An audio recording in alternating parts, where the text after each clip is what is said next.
Régulièrement, l'actualité vient nous rappeler que notre pays est malade, malade de ces violences policières. Et malheureusement, depuis 10 ans, la situation ne fait qu'empirer.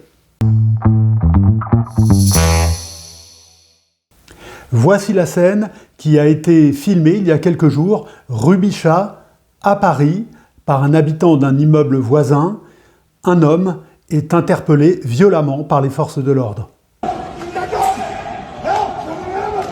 Bébé.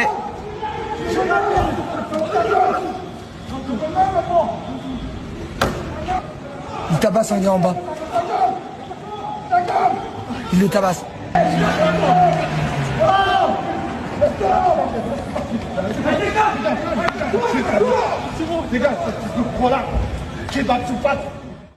Comme vous avez pu le voir, coup de matraque, coup de poing, insulte raciste.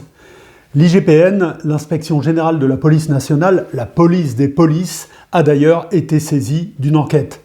Cette affaire survient alors que quelques jours plus tôt, c'est cette fois un Mauritanien de 35 ans, Hassen El Diarra, qui a lui aussi été violemment interpellé dans le 20e arrondissement de Paris. On le voit d'ailleurs sur une vidéo recevoir 2 coups de poing de la part d'un policier alors qu'il est à terre. Hassen El Diarra qui décédera quelques heures plus tard lors de sa garde à vue au commissariat, les circonstances de cette mort restant à éclaircir.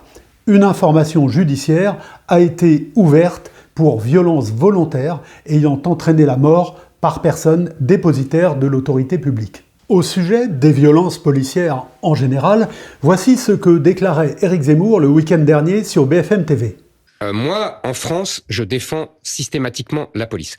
Et je proposais d'ailleurs pendant la présidentielle, et je continue de proposer, qu'on instaure une présomption de légitime défense.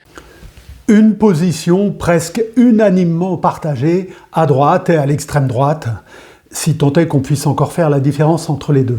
Sauf que le constat est alarmant. Selon les données du ministère de la Justice, les violences policières en France ont augmenté de 60% entre 2016 et 2024, alors que sur la même période, le taux d'élucidation de ces affaires a lui baissé de 25%.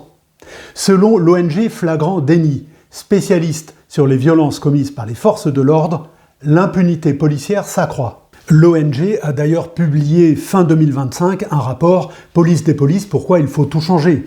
En cause, le manque d'indépendance de l'IGPN, rattaché comme tous les autres policiers au ministère de l'Intérieur. Il y a donc un manque d'indépendance verticale, la hiérarchie, et horizontale.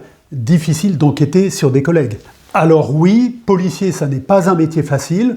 Il faut parfois prendre des décisions rapidement, dans un contexte tendu, mais ça n'excuse pas pour autant ceux qui outrepassent leurs droits et leurs missions en sortant de l'usage légitime de la force. C'est aussi aux contrôles et aux sanctions éventuelles qui leur sont appliquées que l'on juge de la bonne santé d'une démocratie. À la prochaine!